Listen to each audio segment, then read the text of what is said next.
YouTuber Sameer ವಿರುದ್ಧ ಮತ್ತೊಂದು ದೂರು ದಾಖಲಾಗಿದೆ ಅನ್ನೋದು ಗೊತ್ತಾಗ್ತಾ ಇದೆ.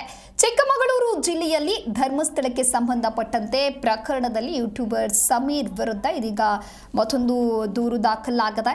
ಆದರೆ ಸಮೀರ್ ಎಂಡಿ ನಿರೀಕ್ಷಣಾ ಜಾಮೀನಿನ ಮೇಲೆ ಸದ್ಯ ಹೊರಗಿದ್ದಾರೆ. ಇದರ ಬೆನ್ನಲ್ಲೇ ಯೂಟ್ಯೂಬರ್ ಸಮೀರ್ ವಿರುದ್ಧ ಇದೀಗ ಮತ್ತೊಂದು ದೂರು ದಾಖಲಾಗಿದೆ. ಯೂಟ್ಯೂಬರ್ ಸಮೀರ್ ವಿರುದ್ಧವಾಗಿ ಚಿಕ್ಕಮಗಳೂರಿನ ಕಡೂರು ತಾಲೂಕಿನ ಪೊಲೀಸ್ ಠಾಣೆಯಲ್ಲಿ ಮಂಜು ಜೈನ್ ಎನ್ನುವರು ಪ್ರಕರಣವನ್ನ ದಾಖಲು ಮಾಡಿದ್ದಾರೆ.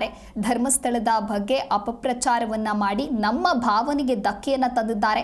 ಹೀಗಾಗಿ ಅವರ ಮೇಲೆ ಕಾನೂನು ಕ್ರಮವನ್ನ ಕೈಗೊಳ್ಳುವಂತೆ ದೂರು ನೀಡಲಾಗಿದೆ. ಹಾಗಾಗಿ ಯೂಟ್ಯೂಬರ್ ಸಮೀರ್ ವಿರುದ್ಧ ಇದೀಗ ಮತ್ತೊಂದು ದೂರು ದಾಖಲಾಗಿದೆ ಅನ್ನೋದು ಗೊತ್ತಾಗ್ತಾ ಇದೆ. ಕಡೂರು ಠಾಣೆಗೆ ಮಂಜು ಜೈನ್ ಅನ್ನೋರು ಕಂಪ್ಲೇಂಟ್ ಅನ್ನು ನೀಡಿದ್ದಾರೆ. ಧರ್ಮಸ್ಥಳದ ಬಗ್ಗೆ ಅಪಪ್ರಚಾರವನ್ನ ಇವರು ಮಾಡ್ತಾ ಇದ್ದಾರೆ, ಕೂಡಲೇ ಕ್ರಮವನ್ನ ತೆಗೆದುಕೊಳ್ಬೇಕು ಅನ್ನುವಂಥ ನಿಟ್ಟಿನಲ್ಲಿ ಇವರು ದೂರು ನೀಡಿದ್ದಾರೆ. ಸದ್ಯ ಸಮೀರ್ ಎಂಡಿ ನಿರೀಕ್ಷಣಾ ಜಾಮೀನನ್ನ ಪಡೆದುಕೊಂಡು ಹೊರಗಿದ್ದಾರೆ.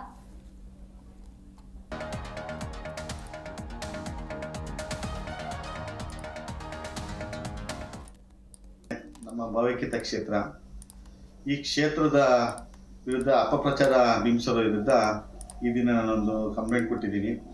MD ಸಮೀರ್ ಅನ್ನೋ ವ್ಯಕ್ತಿ ಧರ್ಮಸ್ಥಳದಲ್ಲಿ ಅಸಹಜ ಸಾವುಗಳು, ಮುಕ್ತ ಸಮಾಧಿ ಇತ್ಯಾದಿ ಬಗ್ಗೆ ಅಸತ್ಯ ಮಾಹಿತಿ ಮತ್ತು ಸುಳ್ಳು ವಿಡಿಯೋಗಳನ್ನು ಪ್ರಕಟಿಸಿರೋದ್ರಿಂದ ಕೋಟ್ಯಾಂತರ ಹಿಂದೂ ಭಕ್ತರ ಧಾರ್ಮಿಕ ಭಾವನೆಗಳು ಅವರನ್ನು ಹಾನಿಗೊಳಿಸಿರೋದ್ರಿಂದ ಅವನು ಉದ್ದೇಶಪೂರ್ವಕವಾಗಿ ನಮ್ಮ ಧಾರ್ಮಿಕ ಭಾವನೆಗಳಿಗೆ ನೋವುಂಟು ಮಾಡಿ ಧರ್ಮ ಮತ್ತು ಧರ್ಮಗಳ ನಡುವೆ ವಿಷ ಬೀಜವನ್ನು ಎತ್ತಿಸಲು ಪ್ರಯತ್ನ ಪಟ್ಟಿದ್ದಾನೆ. ಈ ದಿನ ಅವರಿಗೆ ಇದ್ರ ಮೇಲೆ ಸಮೀರ್ ಮೇಲೆ ಒಂದು ಕಂಪ್ಲೇಂಟ್ ಕೊಟ್ಟಿದ್ದೀವಿ.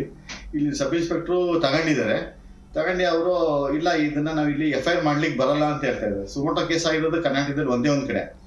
ಬಟ್ ಇಲ್ಲಿನ ಪೊಲೀಸರು ಏನು ಕತೆ ಗೊತ್ತಿಲ್ಲ, ನಾವು FIR ಮಾಡ್ಲಿಕ್ಕಾಗಲ್ಲ, ನಾವು ಅದು ಎಲ್ಲಿ FIR ಆಗಿದೆ, ಫಸ್ಟ್ FIR ಎಲ್ಲಾಗಿದೆ ಅಲ್ಲಿ ಕಳಿಸ್ತೀನಿ ಅಂತ ಹೇಳ್ತಿದ್ದಾರೆ. ಆಕ್ಚುಲಿ ಫಸ್ಟ್ FIR ಆಗಿರೋದು ಕಡೂರಿನಲ್ಲೇ, ಬೇರೆ ಕಡೆ ಎಲ್ಲೂ ಆಗಿಲ್ಲ. ಇದನ್ನ ನೋಡಿ ಮೇಲಾಧಿಕಾರಿಗಳು SP ಇರ್ಬೋದು, IG ಇರ್ಬೋದು, DG ಇರ್ಬೋದು, ಇದ್ರ ಬಗ್ಗೆ ಸ್ವಲ್ಪ ಕ್ರಮ ಕೈಗೊಂಡು ನಾನು ಕೊಟ್ಟಿರೋ ಅಂತ ಕಂಪ್ಲೇಂಟ್